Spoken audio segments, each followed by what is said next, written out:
Lundi 25 octobre 2021, mesdames et messieurs, bonjour et bienvenue dans cette édition. Le sommaire. Les membres du syndicat des transporteurs et importateurs nouveaux associés du Bénin Centra-INAB, en abrégé, se sont retrouvés ce week-end à Niki. Objectif, réfléchir sur l'avenir du transport au Bénin. Vous suivrez également le compte-rendu des différents plateaux de l'émission Dimanche c'est politique de ce 24 octobre 2021.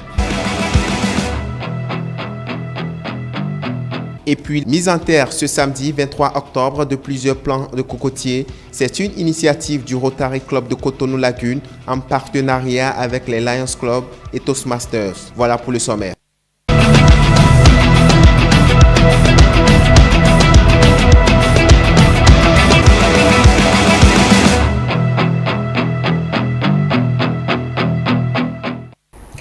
À nouveau, bienvenue à vous si vous nous rejoignez dans ce journal. Comme on l'annonçait en titre, les membres du syndicat des transporteurs et importateurs nouveaux associés du Bénin, en abrégé, Centra-INAB, se sont retrouvés ce week-end à Niki. C'est une assemblée générale ordinaire destinée à faire le point des activités menées et réfléchir aux défis actuels du secteur transport. Le point de la cérémonie d'ouverture avec Léon Batonguero et Maké Capo.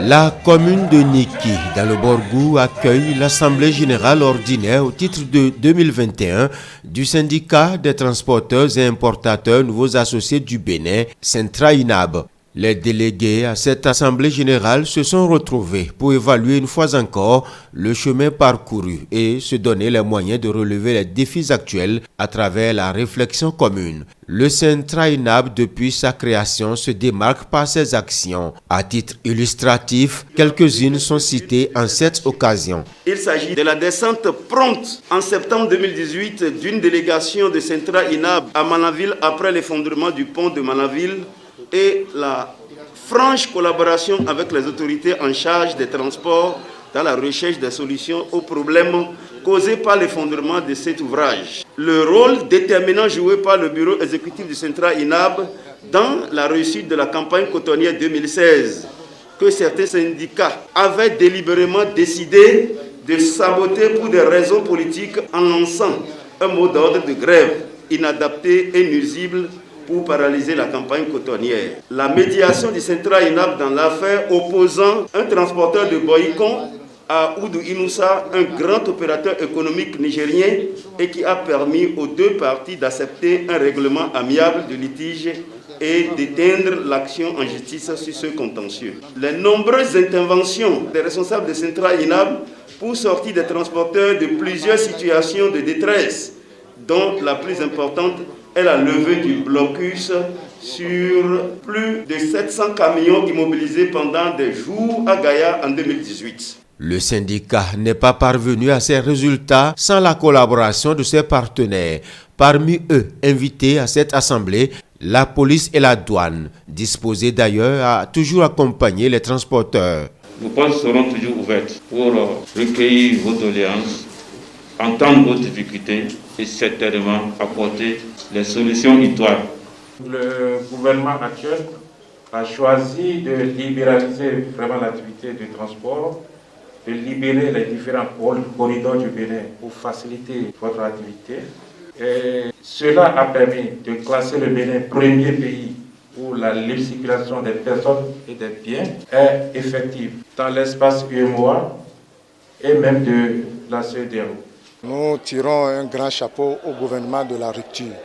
D'autant plus que quand nous quittons Cotonou jusqu'à Manaville, la voie est libre par rapport à avant. Secondo, sur la voie, quand vous tombez en panne, si c'est trop, c'est 10 à 20 minutes, la police républicaine, ils sont prêts à nous aider. Si c'est le carburant, ils sont prêts même à vous prendre avec leur véhicule.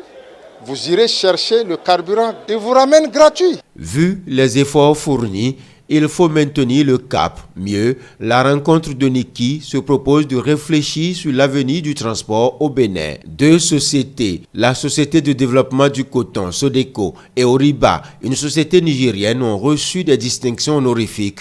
Un symbole pour le Centra INAB de signifier à ces deux sociétés, véritables pourvoyeuses de produits de transport, leur reconnaissance. Le bureau communal de Niki du syndicat a été installé à cette assemblée générale. Après l'installation, on va se mobiliser, voir quel est notre niveau, qu'est-ce qu'on peut faire.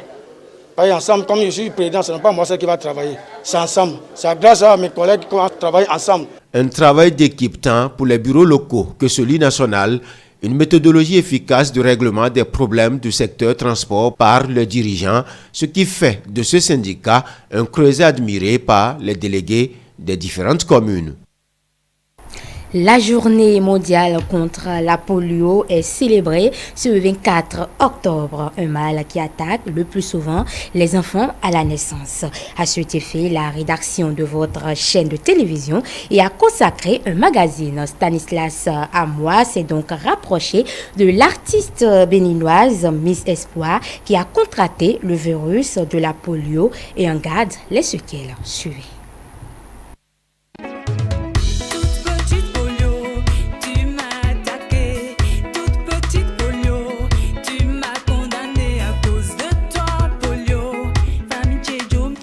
Journée mondiale contre la poliomyélite.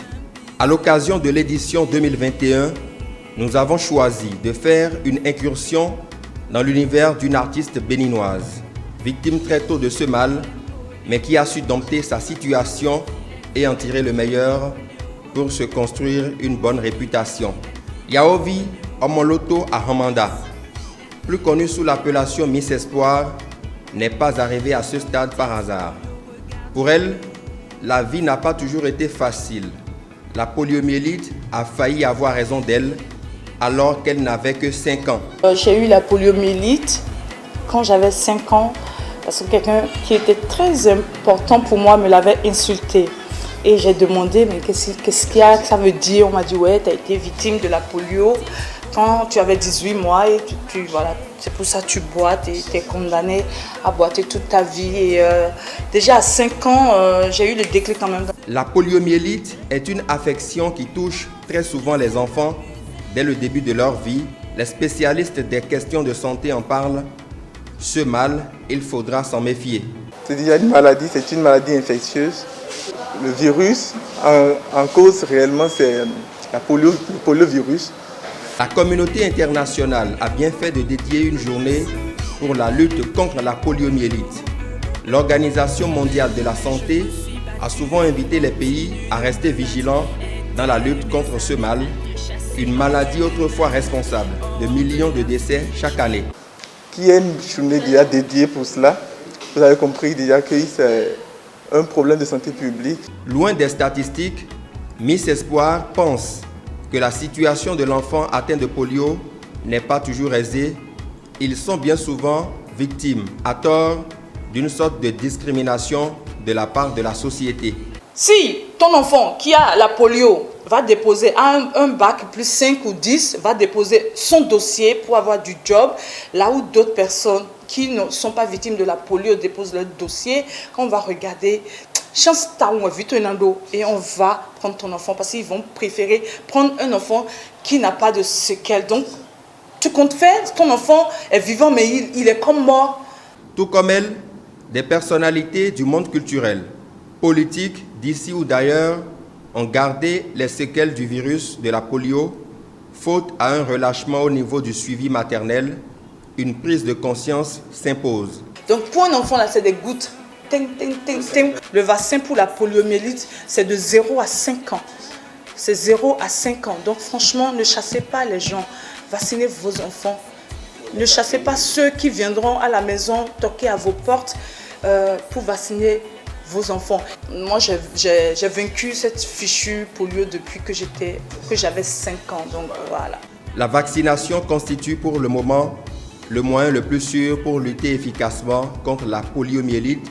Les parents à la maison doivent jouer leur partition pour accompagner les efforts du gouvernement dans l'éradication de ce mal qui qui peut être évité. Tape les mains. Tape les mains. Vilaine, vilaine, vilaine polio. On va la chasser. Voilà, nous vous invitons à présent à suivre le compte-rendu des différents plateaux de l'émission Dimanche c'est politique de ce 24 octobre 2021. Le vote de loi sur la santé sexuelle continue de susciter débats et commentaires sur les différents plateaux de votre émission. Dimanche c'est politique, les arguments sont diversement avancés. Reçu sur l'émission L'Entretien, Serge Kitioun, directeur des programmes de l'Agence béninoise pour la protection de la famille, lève un coin de voile sur le bien fondé de ce vote de loi. Cette loi qui a été votée, d'abord introduite et votée par les honorables députés de la 8e législation, vise à mettre fin à une hémorragie à laquelle nous faisons face dans le silence. Il s'agit de faire en sorte que plus jamais... Tout en saluant la clairvoyance des députés, l'invité ajoute. Il s'agit de faire en sorte que plus jamais nos filles, nos soeurs, nos femmes, nos mamans ne meurent plus de causes évitables qu'est l'avortement à risque. Puisque la loi de 2003, mars 2003, bien sûr, une première dans la ville du Bénin et même dans les pays francophones de l'Afrique, reste restrictive, c'est-à-dire à définir des conditions qui ne favorisent pas l'accès à la femme au service d'avortement sécurisé lorsqu'elle en a besoin. C'est une modification de l'ancienne loi qui légalise l'avortement en République du Bénin. L'enjeu est d'encadrer l'interruption volontaire de grossesse. La nouveauté est que dans le premier alinéa de cette loi, il est dit l'interruption volontaire de grossesse peut être autorisée à la demande de la femme, d'accord, lorsque la grossesse qu'elle porte est susceptible d'aggraver ou d'occasionner une détresse matérielle, professionnelle, morale ou éducationnelle, incompatible avec l'intérêt de la femme ou de l'enfant qu'elle porte. La fille mineure peut solliciter une interruption volontaire de grossesse, tout en s'adressant directement à l'assistance sociale.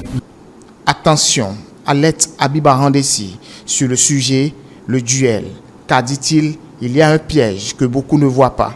Ce qu'on est en train de légiférer aujourd'hui, c'est de donner le pouvoir à une femme de se faire avorter si par exemple enceinte, elle et son mari ont de problèmes. Mais c'est un crime parce que l'enfant qui vient n'a pas demandé à naître.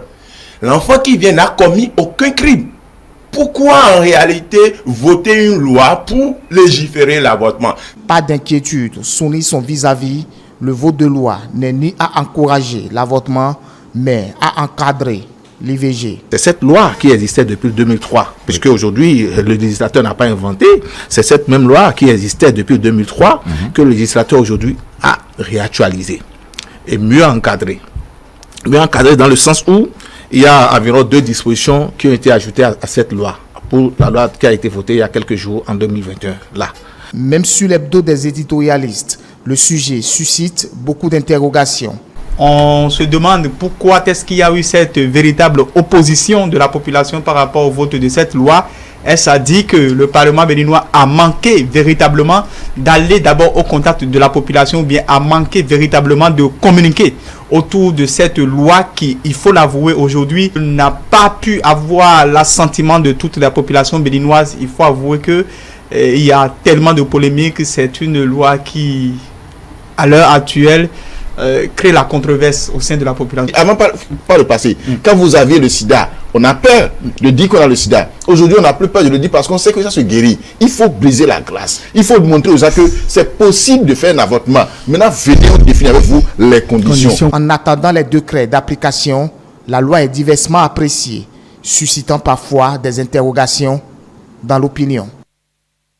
Vous venez de suivre un élément signé Mathieu Bocor. Nous poursuivons avec les comptes rendus. Dans le décryptage de ce dimanche, le consultant politique Agapite Napoléon Mafourican s'est prononcé sur les différents textes de loi adoptés la semaine écoulée à l'Assemblée nationale. Il a reconnu la pertinence de la légalisation de l'avortement et a appelé les acteurs religieux à accompagner le gouvernement dans sa lutte contre l'avortement clandestin. Stélia Padono pour le point. La légalisation de l'interruption volontaire de grossesse en République du Bénin par les députés la semaine écoulée a suscité moult interprétations. Au nombre de celles-ci figure l'argumentation selon laquelle cette décision serait à l'antipode de nos réalités et donc à caractère occidentaliste. Le consultant politique Agapite Napoléon Mafourican conteste vivement un tel raisonnement. Moi, j'apprécie le texte tel qu'il est libéré. Sur ce volet, je me sens libéral parce que j'estime qu'on ne peut pas aller consommer les téléphones portables de dernier cri, aller dans les grandes médecines de l'Europe et refuser certaines pratiques bienfaisantes du côté de la médecine. Nous sommes dans une société en évolution qui vont avec les pratiques. Tout n'est peut-être pas bon. Il faut réguler. Et c'est ça que l'État vient de faire. Ce n'est pas une affaire de démocratie, c'est une affaire de valeur. Oui. C'est une affaire d'ouverture. C'est une affaire de civilisation. C'est une affaire de progrès. Ce n'est pas une affaire de démocratie. C'est une affaire d'autodétermination sur sa vie. L'État est dans son rôle régulateur. C'est ça. Et l'État a créé de nouveaux droits pour préserver la population contre la clandestinité de l'interruption volontaire de grossesse. Il s'agit concrètement de permettre à la femme amenée à avoir recours à une interruption volontaire de grossesse pour des raisons précisées par la loi, de le faire dans des conditions qui préservent sa vie. Selon le consultant politique, les leaders religieux et les parents ont une grande part de responsabilité. Combien de personnes ne le pratiquent pas dans des conditions trop clandestines, trop précaires, trop risquées et des morts qui s'en suivent. Si déjà c'est une pratique qui est entrée déjà dans nos mœurs, pourquoi voulez-vous qu'on joue à l'hypocrisie? Chacun est maître de sa conscience. Et de sa conscience, il est relié à son divin. Alors, à partir du moment-là, moi, je ne veux pas être la morale, la conscience de quelqu'un. Maintenant, il appartient à la famille. Il appartient au corps constitué, dont les confessions religieuses, de jouer leur partition. Il appartient à eux de sensibiliser, parce qu'on n'a pas dit que l'avortement peut être pratiqué partout. Il y a des conditions. Le consultant politique Agapite Napoléon Mafourican est également revenu sur la déclaration du ministre d'État Abdoulaye Bio-Tchane au sujet de la régression de la pauvreté au Bénin. Il estime que les efforts consentis depuis 2016 participent dans une large mesure à l'amélioration des conditions de vie. Mais il est convaincu de ce qu'il faut patienter encore quelques années. Quand on met ensemble beaucoup de choses, vous vous rendrez compte que oui, le gouvernement travaille pour faire réduire de manière sensible la pauvreté. Mais ça veut, dans quel pays le chômage a totalement baissé? Il faut peut-être aller dans les pays scandinaves, très rare, mais dans les grands pays partout et autres ici et là. Mais ces problèmes existent parce qu'il faut du chemin. Oui, les jeunes ont raison, ils ont tellement raison, mais c'est une œuvre de longue haleine. La possibilité de rectification sur les anciens actes de naissance était aussi au cœur des échanges. Le consultant politique a salué l'opportunité désormais offerte à toute personne désireuse de faire rectifier son acte de naissance et d'y faire figurer le patronyme de sa génitrice. Dernier élément pour clore cette édition, des centaines de plants de cocotiers ont été mis en terre dans la matinée de ce samedi sur la plage à Iguénou dans la commune de Grand Popo. L'initiative émane des membres de Rotary Cotonou Lagune, de Lions Club Les Oliviers, de Soroptimistes International et de l'Eloquencia Toastmasters Club. Reportage Stélia Padono. Ils se sont donné rendez-vous ici à la plage d'Aïguénou de Grand Popo. Ces hommes et femmes du Rotary Club Cotonou Lagune, du Lions Club Cotonou Les Oliviers, du Soroptimiste International et du Toastmaster Eloquencia. Objectif, redonner à cette zone déboisée son image d'antre-temps, mais en même temps contribuer à la sauvegarde de l'environnement. Les amis se sont mobilisés. Tous les clubs partenaires sont venus en nombre. Ils ont mis la main, non pas à la pâte, mais dans la terre pour faire l'activité effectivement du reboisement. On n'est pas venu poser. Nous avons planté des arbres. Nous avons prévu de mettre en terre 655 plants au moins. Donc ici, il y a 300 plants et sur le site de Béhoué, il y en aura 355 pour aujourd'hui. Autorités communales, responsables à divers niveaux et les femmes du groupement La Paix ont pris les dispositions nécessaires pour la réussite de l'événement. Plus de 300 plants ont été mis en terre sur ce site. En réalité, Rotary nous avait mis les plans à disposition et nous avait demandé de trouver un domaine pour faire l'activité. Nous avons choisi ce domaine-ci à Iguénou pour le faire. Les cocotiers résistent mieux à l'érosion côtière. Et c'est pourquoi, depuis nos ancêtres, ils ont commencé par mettre les cocotiers en mettant ces racines qui s'enfoncent bien dans le sol, qui font que l'érosion côtière n'avance pas aussi rapidement que cela se doit. Et comme vous le constatez, au niveau de la côte de Grand Popo, l'érosion est assez avancée. Tous se sont mis à la tâche. Les membres du Lions Club Cotonou-les-Oliviers, autour de leur présidente, ont fait le geste utile. Nous sommes venus pour planter des cocotiers pour éradiquer un peu l'érosion côtière que nous remarquons à Grand Popo.